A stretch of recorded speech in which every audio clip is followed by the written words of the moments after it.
আমাদের মৃত্যুর পর পুনরায় যে জীবিত হওয়া লাগবে, মৃত্যুর পর যেমন হিসাব দেওয়া লাগবে, মৃত্যুর পর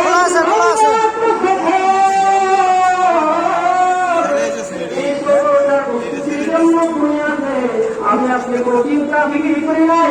আমি আপনি সকল ইস্তেমায় দেব, 3 দিনের জন্য দেব।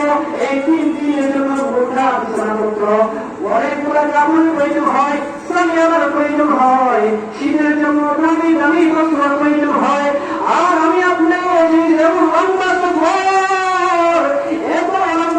যে লোকটা সর্বশেষ কবরে দেবে, ওই লোকটা 40,000 বছর কবরে থাকা লাগবে। এই মুসলমান ভাইয়ের আমার, সেই আমরা কবরের জন্য আমার আপনার চিন্তা নাই। এই দুনিয়াতে যত কর্ম করতেছি, মাটির উপর যত ফসল করবো, সব ফসলের ফল মাটির নিচে পাবো। এই কথা বিশ্বাস ছিল না, এই কথা বিশ্বাস করতাম না। তোমরা আমাদের বন্ধুছে